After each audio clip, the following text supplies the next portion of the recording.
Assalamualaikum warahmatullahi wabarakatuh. Kami dari kelompok 5 yang beranggotakan Rafika Maftukin, saya Silviana Zadul Sima dan Zainab Istiqomah akan mempresentasikan tentang prinsip dan acuan dalam penilaian. Langsung saja ke subbab yang pertama, pengertian dan macam prinsip dalam penilaian. Pembelajaran berbasis kelas merupakan bagian dari kurikulum berbasis kompetensi yang pelaksanaannya sangat dipengaruhi oleh banyak faktor serta komponen yang ada di dalamnya. Keberhasilan dan kegagalan dalam kegiatan penilaian ditentukan oleh guru yang mempunyai posisi sentral. Supaya kegiatan evaluasi memperoleh hasil yang baik, maka harus memperhatikan prinsip-prinsip sebagai berikut. Yang pertama, valid. Penilaian berbasis kelas dikatakan valid apabila digunakan untuk mengukur objek yang seharusnya diukur menggunakan jenis alat ukur yang sesuai. Contohnya seperti ketika akhir pembelajaran IPA, peserta didik diharapkan mampu membuat alat peraga tentang sistem peredaran darah. Maka penilaian yang digunakan tidak boleh hanya menggunakan atau berbasis tes pen and paper, karena hal tersebut hanya mengukur pengetahuan peserta didik tentang sistem peredaran darah manusia. Penilaian untuk membuat alat peraga sistem peredaran darah tersebut sebaiknya dilakukan dengan teknik penilaian unjuk kerja dan produk. Yang kedua, mendidik. Penilaian berbasis kelas harus memberikan dampak positif pada pencapaian hasil belajar peserta didik. Contohnya seperti Tono mendapatkan nilai 50 untuk pelajaran matematika, 45 untuk pelajaran bahasa Indonesia, 55 untuk pelajaran fisika. Namun dalam kegiatan ekstrakurikuler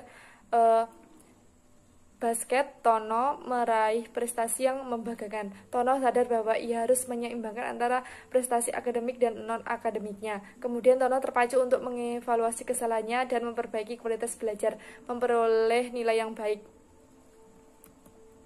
Yang ketiga, berorientasi kepada kompetensi, pengetahuan, sikap, dan keterampilan atau nilai yang tercermin dalam kebiasaan berpikir dan bertindak merupakan pencapaian kompetensi yang harus dinilai dalam penilaian berbasis kelas. Contohnya adalah guru membuat instrumen penilaian mengacu pada indikator pencapaian kompetensi yang telah ditetapkan. Contohnya indikatornya adalah menganalisis fungsi bagian struktur jantung. Maka bentuk soalnya seperti ini. Bagian jantung yang menerima darah dari seluruh tubuh adalah titik-titik-titik. Yang keempat, adil dan objektif. Rasa keadilan dan objektivitas siswa pada PBK haruslah dipertimbangkan, seperti tidak membeda-bedakan jenis kelamin, kebudayaan, dan hal lain yang termasuk dalam proses pembelajaran. Contohnya adalah guru laki-laki tidak memberikan nilai yang lebih tinggi pada peserta didik perempuan yang mempunyai fisik lebih cantik. Contoh lain adalah guru tidak memberikan nilai yang lebih tinggi pada peserta didik yang merupakan tetangganya. Penilaian harus disesuaikan dengan kemampuan peserta didik dan sesuai dengan kenyataan hasil belajar siswa. Yang kelima, terbuka.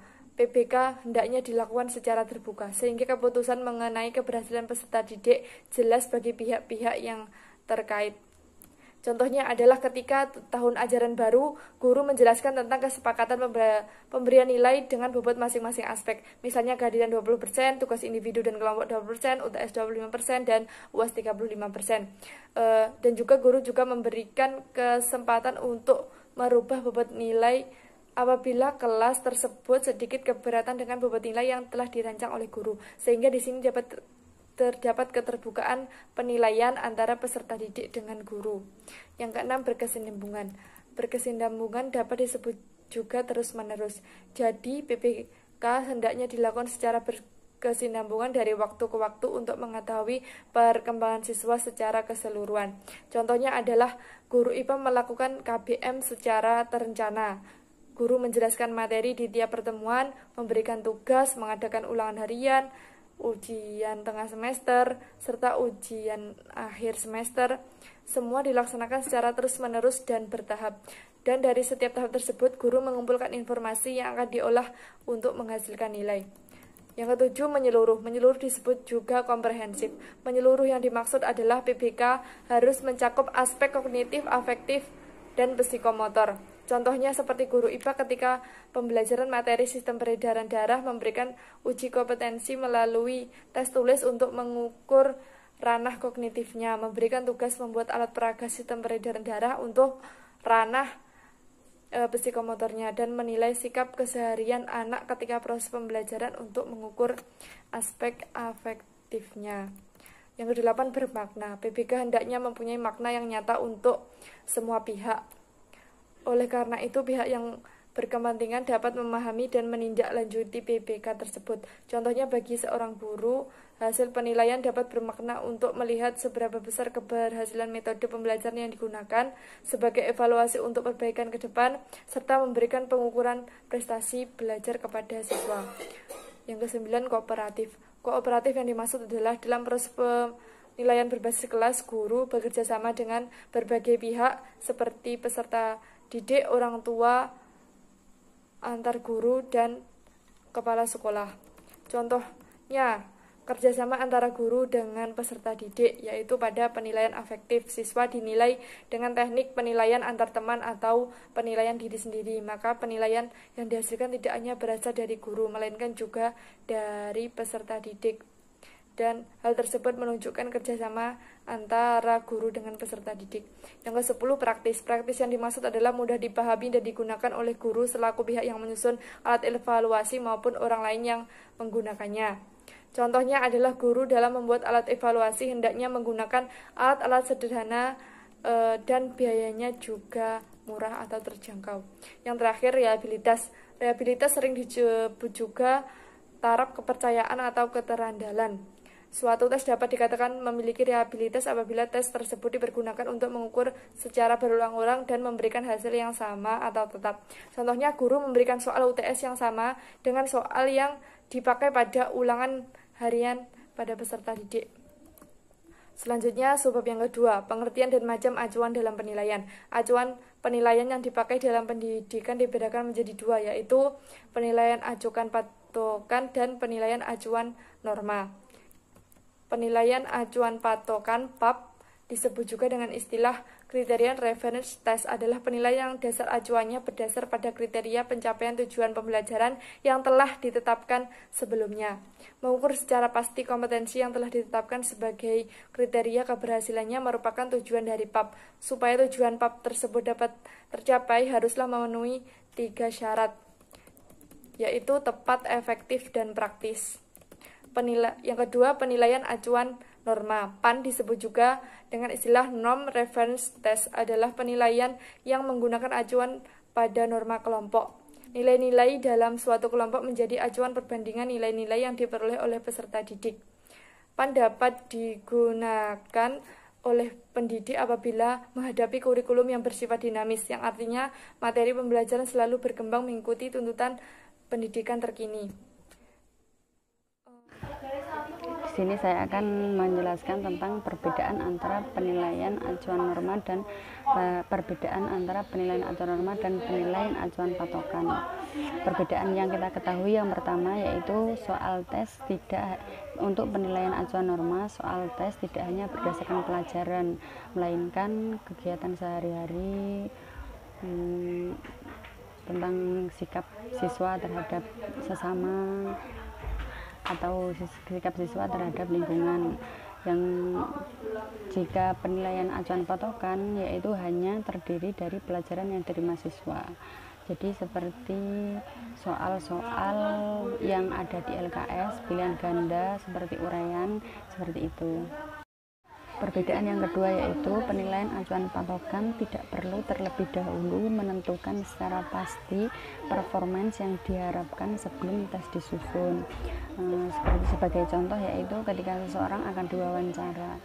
Ketika seseorang diwawancara, mereka memang mempersiapkan, tapi mereka tidak bisa mempersiapkan secara pasti apa yang akan ditanyakan oleh pihak yang mewawancarai. Kemudian untuk penilaian acuan patokan itu sebelum tes mempunyai prasyarat agar siswa menunjukkan performance. Contoh, ketika seseorang diminta untuk melakukan tes berwudu, maka prasyarat yang pasti dilakukan yaitu siswa harus mengetahui rukun wudu itu apa, contoh cara melakukannya gimana gitu. Perbedaan yang kedua yaitu untuk penilaian acuan norma yaitu dasar pertimbangan diterimanya performance berdasarkan hasil perolehan nilai yang didapat oleh siswa.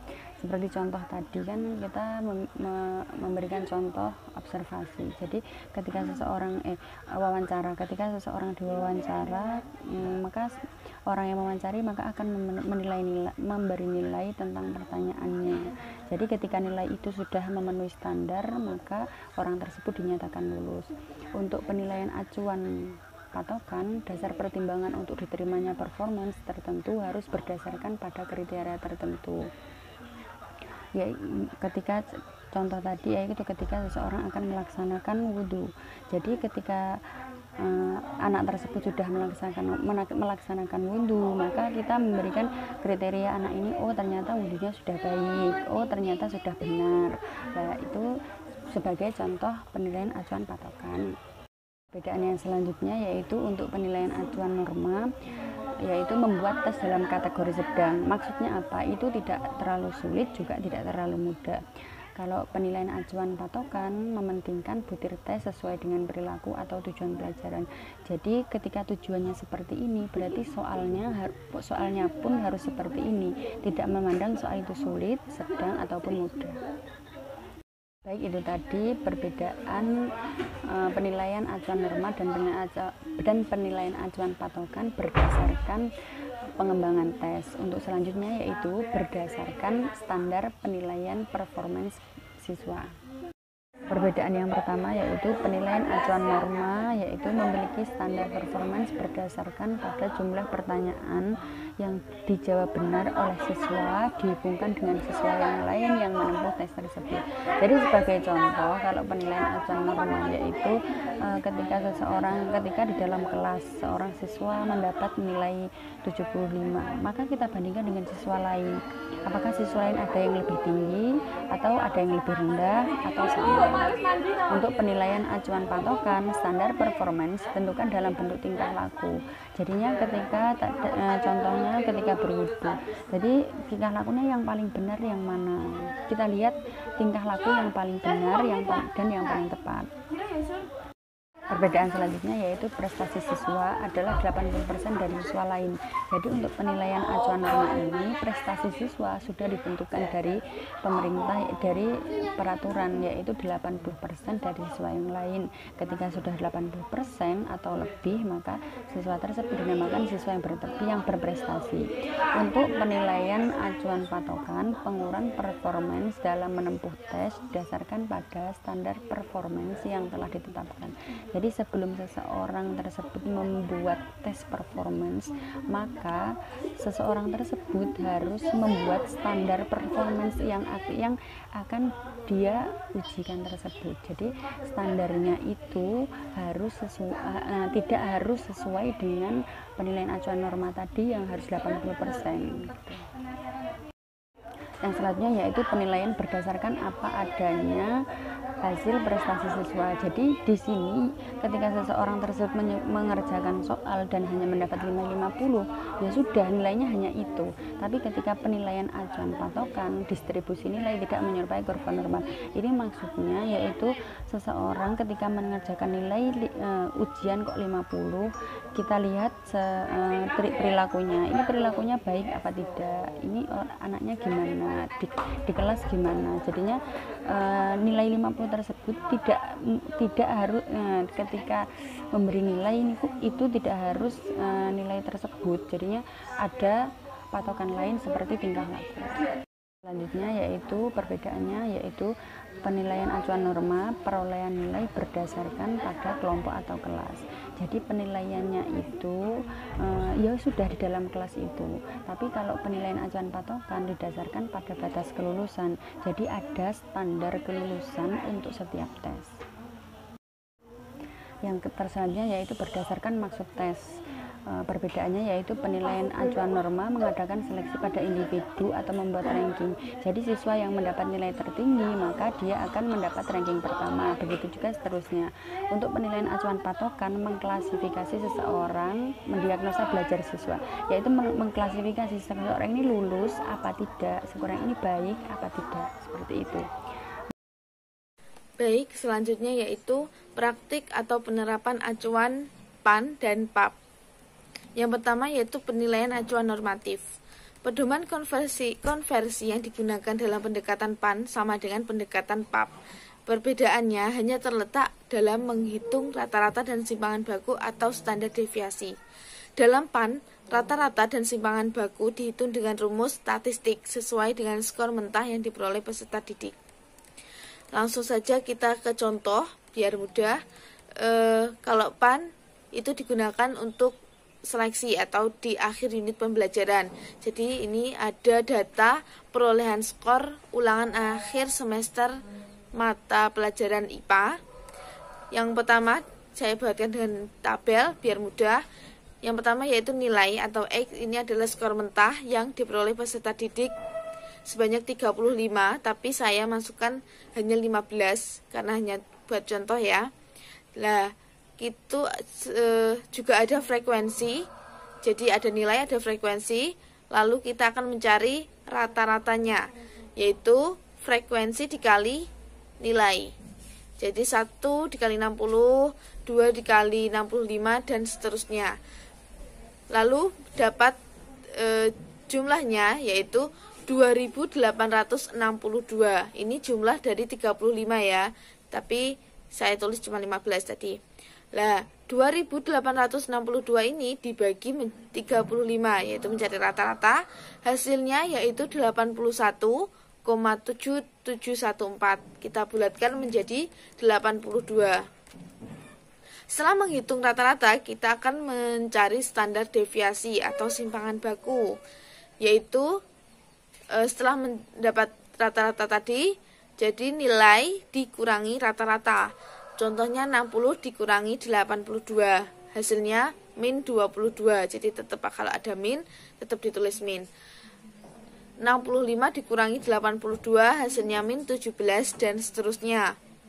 Setelah itu kita kuadratkan min 22 dikali min 22. Min kali min jadinya positif, jadinya 484. Min 17 dikali min 17 hasilnya 289 dan seterusnya. Setelah kita kuadratkan, kita akan mengalihkan dengan frekuensi. 484 dikali 1 hasilnya sama 484. 289 dikali 2 hasilnya 578 dan seterusnya sampai 35 siswa. Lalu kita jumlahkan dengan hasil perolehan jumlahnya yaitu 3542. Kita mencari standar deviasi yaitu 3542 dibagi 35 yaitu dibagi frekuensinya. Hasilnya kita akarkan dan mendapatkan hasil 10,0598. Kita bulatkan menjadi 10. Setelah mendapatkan standar deviasi, kita masukkan ke rumus konversi skala 5. Sebenarnya tidak hanya skala 5, tapi banyak skalanya ya. Tapi saya menggunakan contoh yang umum digunakan, yaitu A sampai E, A, B, C, D, E. Yang A itu rumusnya yaitu rata-rata plus 1,5 dikali standar deviasi ke atas. Dan seterusnya bisa dilihat ya. Sehingga kita aplikasikan. Tadi rata-ratanya 82 ditambah 1,5 dikali 10 yaitu standar deviasi ke atas. Yang A tadi dapat diperoleh nilai 97. Dan nomor yang B rata-rata 82 ditambah 0,5 dikali 10 ke atas. Hasilnya 87 dan seterusnya bisa dibaca ya. Jadi acuannya yaitu 97 sampai 100 yang mendapatkan nilai tersebut akan mendapat predikat A. 87 sampai 96 mendapatkan predikat B. 77 sampai 86 mendapatkan predikat C. 67 sampai 76 mendapatkan predikat D. 0 sampai 66 mendapat predikat E dan seterusnya. Lalu kita aplikasikan. Ini saya kasih nama-nama random, nama-nama teman saya, dan mendapatkan nilai tadi, sehingga yang 93 mendapatkan predikat B, yang mendapatkan nilai 70 mendapat predikat D, dan seterusnya. Selanjutnya yaitu penilaian acuan patokan. Saya memberi contoh yaitu ulangan harian mata pelajaran IPA. Kalau tadi kan pada akhir unit pembelajaran, yaitu ulangan akhir semester. Nah, kalau ini ulangan harian. Kita akan mencari rata-rata dan standar deviasi. Kalau PAN itu kan mencari rata-rata dan standar deviasi menggunakan rumus statistik. Kalau yang PAP itu biasa. Saya memberi skor ideal ini 90 karena tidak ada manusia yang sempurna. Jadi terserah guru mau memberi skor ideal berapa, 95 atau 100 atau yang lainnya. Dan kita mencari rata-rata yaitu 90 dibagi 2, hasilnya 45. Lalu mencari standar deviasi 45 dibagi 3 yaitu 15. Lalu kita masukkan ke rumus konversi skala 5. Sama rumusnya. Rata-ratanya 45 ditambah 1,5 dikali standar deviasi 15 ke atas. Hasilnya yaitu ini. Karena ada komanya di situ 67,5 saya bulatkan menjadi 68, 52,5 saya bulatkan menjadi 53 dan seterusnya. Sehingga acuannya yaitu siswa yang mendapatkan 68 sampai 90 akan mendapat predikat A. Nilai 57 sampai 67 mendapatkan predikat B. 39 sampai 53 mendapat predikat C. 23 sampai 38 mendapat nilai D. Dan 0 sampai 22 mendapatkan nilai E. Sehingga di sini saya aplikasikan ke dalam nama-nama teman saya yang mendapatkan 75. Ini kan di antara 68 sampai 90. Jadi mendapatkan predikat A. Yang B ini ada 60 karena di antara 54 dan 67. Jadi mendapatkan nilai B dan seterusnya. Sekian dari kelompok kami. Jika ada salah kata mohon maaf yang sebesar-besarnya. Akhirul kalam. Wassalamualaikum warahmatullahi wabarakatuh.